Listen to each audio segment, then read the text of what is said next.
I just think there is something really wonderful about creating a magical world where its main characters look like us, look like me, and that we can dive into the world of fantasy. And I love fantasy. I love magic. I like all of those. Like, I'm the Harry Potter fan. That's me. And so to be able to do something that feels like that is another sort of big, magical world building moment I'm so excited.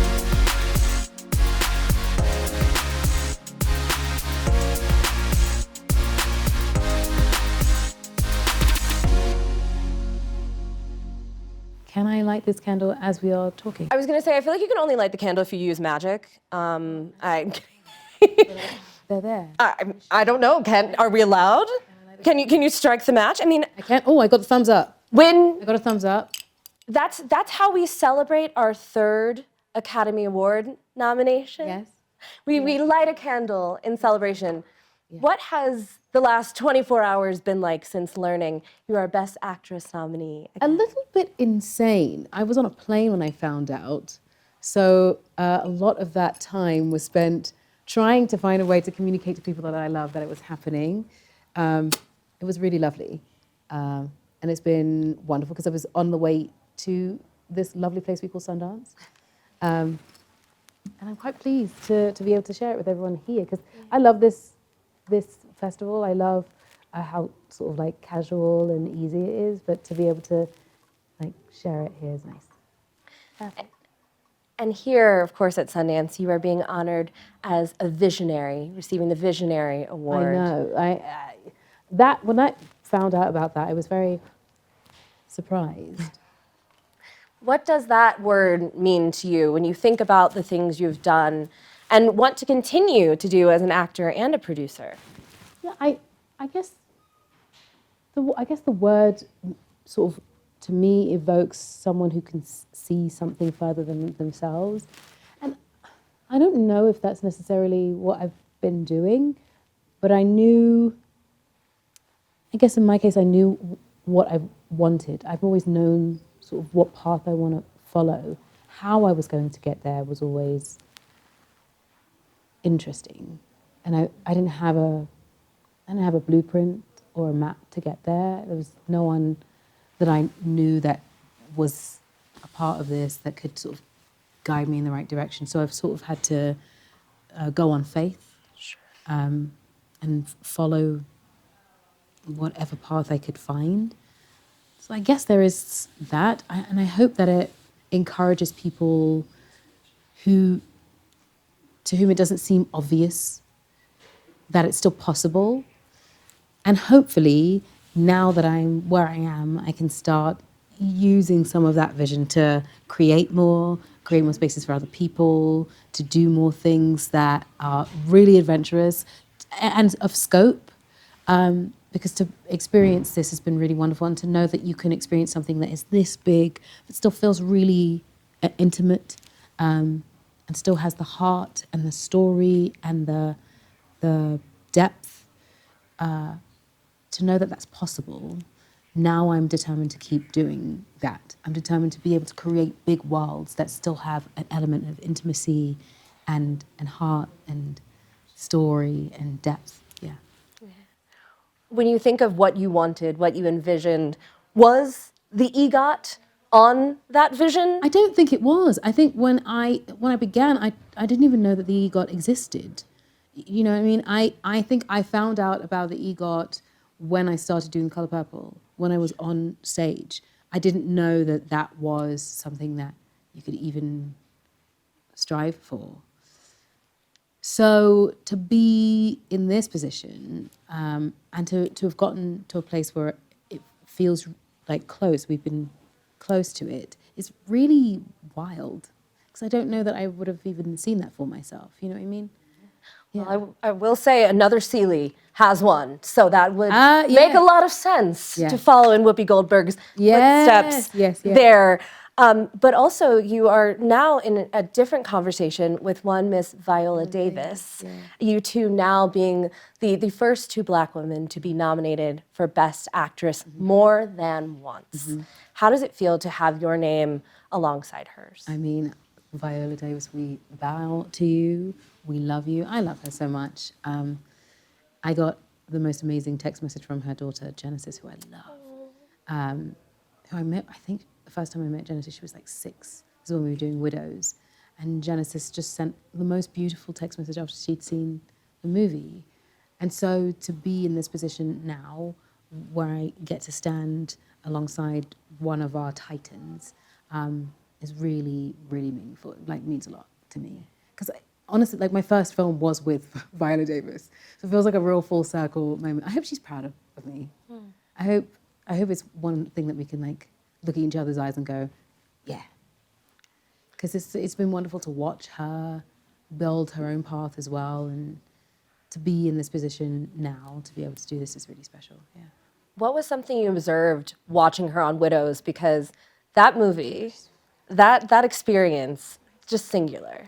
She just knows what is necessary, but also on set, she's like right down to business, knows exactly what's going to happen, knows what to do. She's just like the consummate professional. And then when we're in the trailers, getting our makeup done, getting ready to get on set, she's the easiest, funniest, most delightful woman in the room. But like naturally so, just that way. Just that you can be, there's like a duality to each person. And I really loved watching her vacillate between one and the other, you know. Well, and now y'all are about to reunite with Children of Yeah. Blood and Bone. We were thrilled to make that announcement that you're joining Gina Prince Bythewood's amazing cast. Yeah. What was it about that book? And I mean, I've been obsessed with that book since the very first book, since it came out. Tommy and I know each other very, very well. We talk to each other often.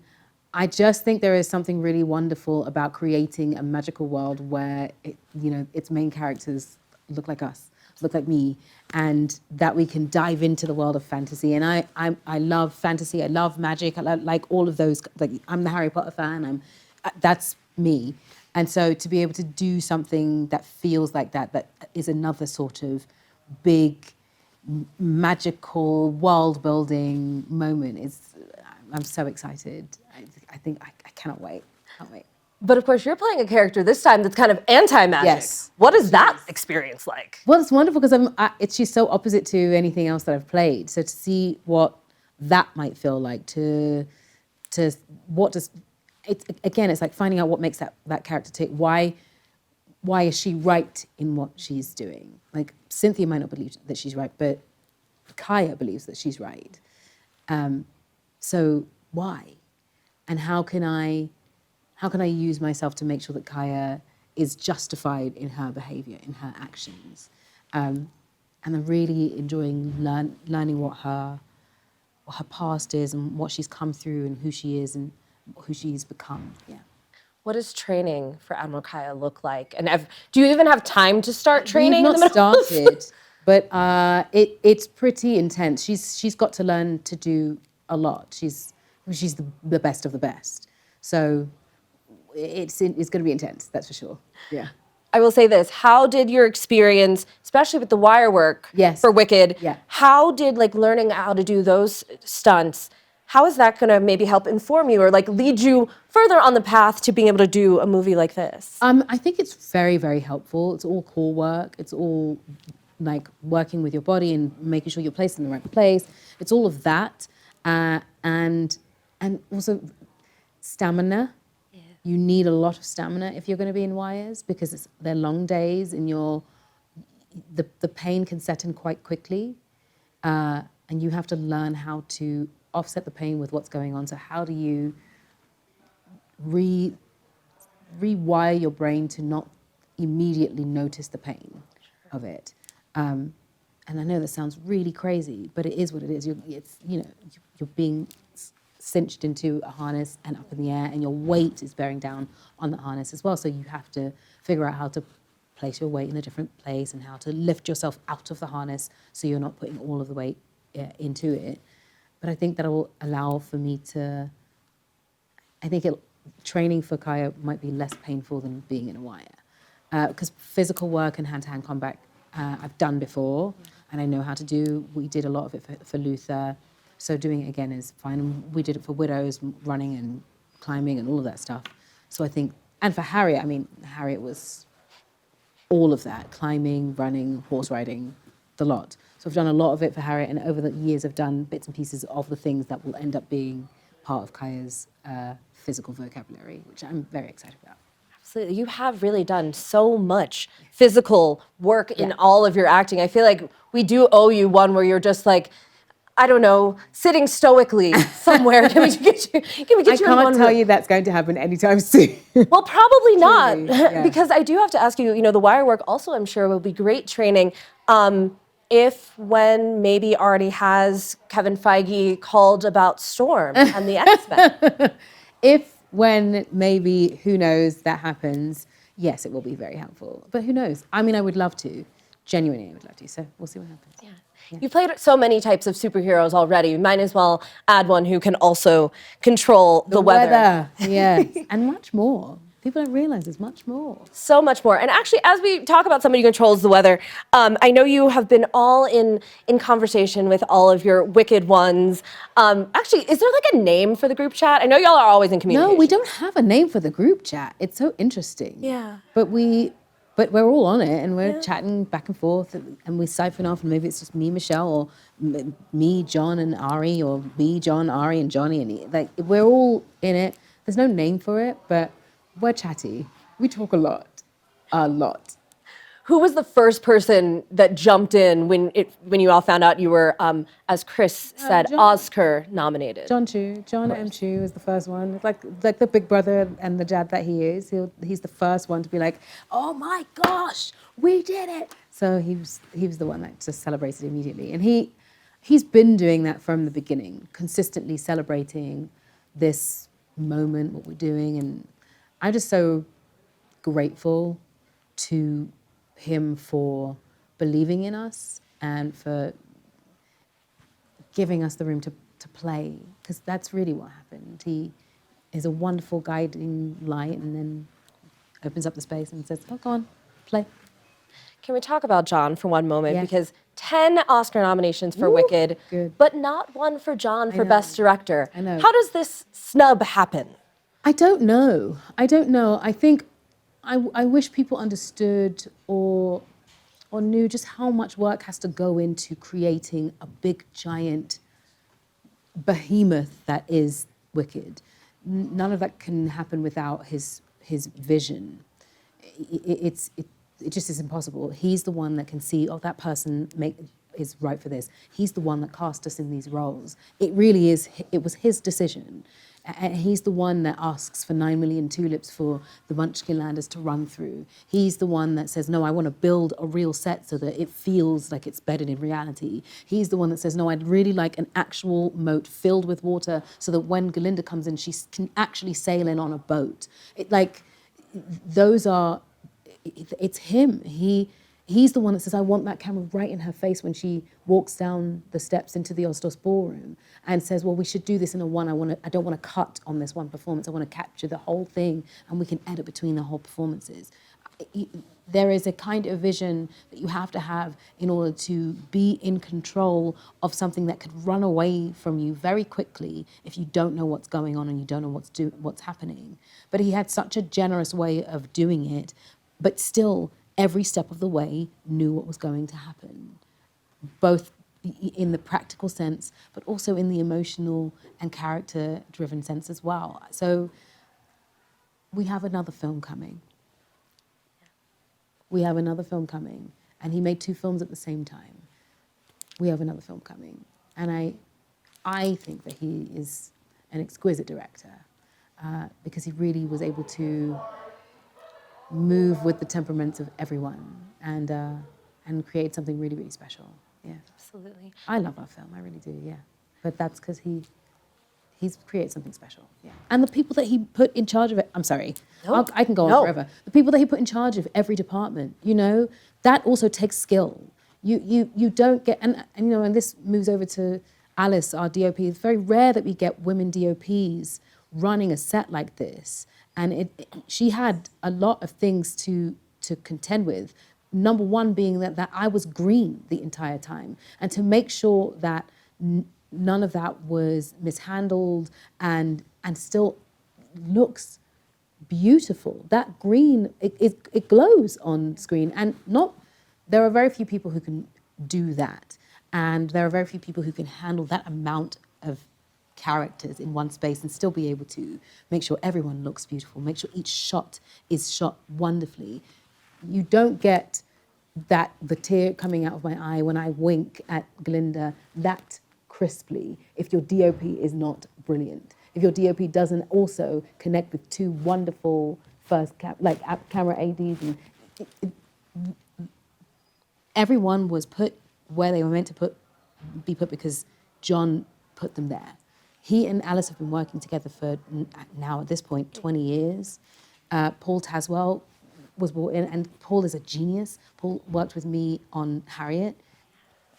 You get Simon Hayes, who is like the god of sound when it comes to musicals.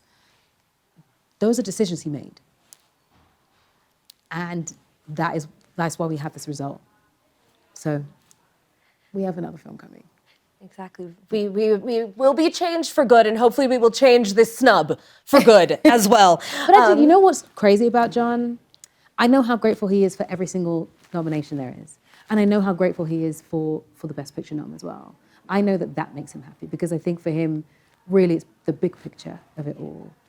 So if he is happy, then I'm happy. But I think as like the little sister and the person who deeply admires his work, I want that for him as well.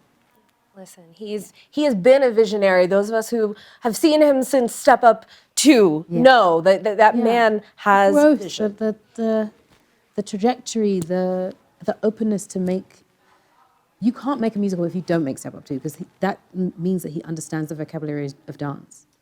Christopher Scott's choreography, which is everywhere now, all over your Instagram, all over your TikTok, that comes from Christopher Scott, who's worked with John for years.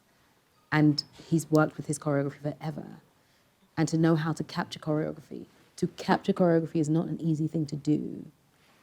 You have to understand what that language is. To capture a person singing, you have to understand what that language is and not take it for granted, but to know where the shots. I remember when we would talk and he would say, well, I don't want to move away from your face for too long because I want them to see you singing, or do we keep the shot on you a little longer and before we move on?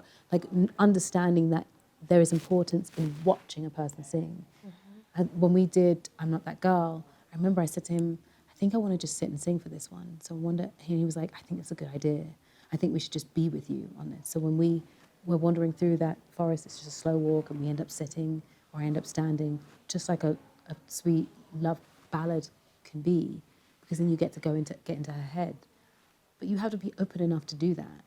There are directors who wouldn't be that open to even listen to the suggestion, but he didn't just listen to the suggestion, he enacted it. He said, I think we'll go with it. And he did that several times, so yeah. And it brings tremendous balance to like The Wizard and I, where it is about kind of the action, the movement. Ascension and the ascension, exactly that. And as we were talking about directors, I will also ask you about Gina Prince Bythewood and getting this opportunity to work with her. What is it about her that you've always admired so much, been so invested and interested in? I mean, do we have to talk about Love and Basketball? We could, if you want to. Fine. We sure can. I just think that she has always been able to tell wonderful stories from a woman's point of view, and is really good at it. And is always seeking out, what's the strongest version of this woman? How do we infuse this very strong character with heart and angst and love and hurt and pain? She's always seeking out these characters, and they're always really different. But I just think she's a bit of a hero in this like business. And fun fact, my actual first foray into film was not on the camera. It was as a song. So my song, Fly Before You Fall, was on her film Beyond the Lights. And that's the first time I was able to be semi-introduced to Gina. And she was dogged about the song. She was like, that's the song and I want the song. So to be able to come full circle to be in front of the camera with her is really awesome. Loads of like ends being tied up. You have so many full circle moments going on right now. All of this alignment, truly. I mean, I know you mentioned, you're kind of on the path to where you've always like dreamed of being, but how would you describe this moment, this waypoint, on the way to that future? Yeah, I mean, I wonder if we don't recognize, I think sometimes we think of life as linear, but I actually think it's cyclical. I think we come to something because we're meant to use that to get to something and come back to it. So I think that this is what this moment is. I think for me it's reignited the love of music and acting together, in one place. I love musicals, of course I do, but to tie up or create the union between film, musicals, and acting and song, and all of those things come together is really wonderful for me, because I've only really ever done them separately. And to be able to combine the two is such a privilege, and I'm so pleased to be able to do that. I've been watching movie musicals since I was little, and now to be a part of one that everyone wants to watch, and people are watching and going back to and going back to and going back to, and now they can watch it in their houses. And it's so cool, because that was me with Sound of Music and Funny Girl, and it's just that was what I was doing. So to know that people are doing that, it's really huge. Yeah, and this has shifted so much, not just in like what I want, but what I'm able to do. And like shortly after this, we had the announcement that we're connecting with Universal as producers, which means I get to actually make things for other people as well, which I cannot wait. I can't wait to be like on a set, watching other people play their roles in a film that we've brought forward, and we can be producing to bring a new face to the public, and I don't know, be adventurous in that. Yeah. What is next on that slate with Edith's Daughter? Are there musicals that you have in mind? At one point, was the Star was? I mean, that's not like The Rose. The Rose. The Rose. Yeah. Yes. The Rose. Yeah. Yes. That's there. We're working away on that one. Yeah, that's happening. We just got script pitch. We're literally waiting for the script to be ready. And once the script is ready, we can get going. We have a series with Apple called Raising Wild, and we're almost there with that. And there's some other things that are coming forward. Universal and Edith's Daughter, my little production company, are chugging away, and we've got some things that I'm quite proud of. Yeah. I mean, that's the thing. You're kind of making moves in all the various mediums. I mean, one of them also, of course, being Audible, the people we are here with today, 1984. Yes. And so we actually, as we've kind of been discussing that expansion of storytelling into all of these new mediums, I am really curious what you see as the future of audio storytelling. What I think with that, I think it's what we did with 1984, where you're watching episodics but not watching. You get to listen to the episode every week, and these characters are just as full of life as they are if you would see them on a TV screen or a film screen. And I think that's maybe where we're moving towards, like being able to cross, if something doesn't work necessarily on screen, it might be able to work on audio, and that it doesn't necessarily come from IP that exists already. It might not be a book. It might actually be a script that works mostly on audio. And I've done a couple of those things, and I think there's something really special about them, and what we can do with sound, whether it's Dolby or surround, where you can actually play with how you receive the sound when you get it. I think that might be the future, just how you see it. And then there's how far can we push it? Do we start connecting with musicians to make the music that's in there, or do you have the choice to have a visual component, but that isn't necessarily the visual. It's just like a themic thing that you watch whilst you're listening. I don't know, there's many things that can happen. I'm into it. Yeah. I mean, that is kind of the genius of it. We're like hearkening back to an old way of storytelling, but also still elevating it and adding all of these different techniques and technologies and things that we can do. Actually, very similarly to what we have with Wicked. It is that old school way of movie making and musicals, but with a whole fresh, new, innovative spin. Yeah. And but that's what it wanted to be. I think that's what John was saying. He wanted to bring the old school musical movie technicolor way of filming things, bring that world building back, but infuse it with what the new is. So is it the lens that's slightly different, that spherical lens, or is it the color wash that's like a little faded, not as bright as it was before because of the world that we're in, or is it the costume that feels kind of modern but still has touches of the old? I don't know. There's so many ways we can connect what we have had to what we have and what we will have. Yeah. I was actually listening to the commentary, and I think he was explaining how Elphaba and Glinda start to kind of dress alike as the film goes on. And then, of course, it made me think about you and Ari and the idea that all of y'all's outfits matching and you're not trying. We never talk about what we're wearing. Like, that is the truth. And we've said it before, but I don't think people believe us.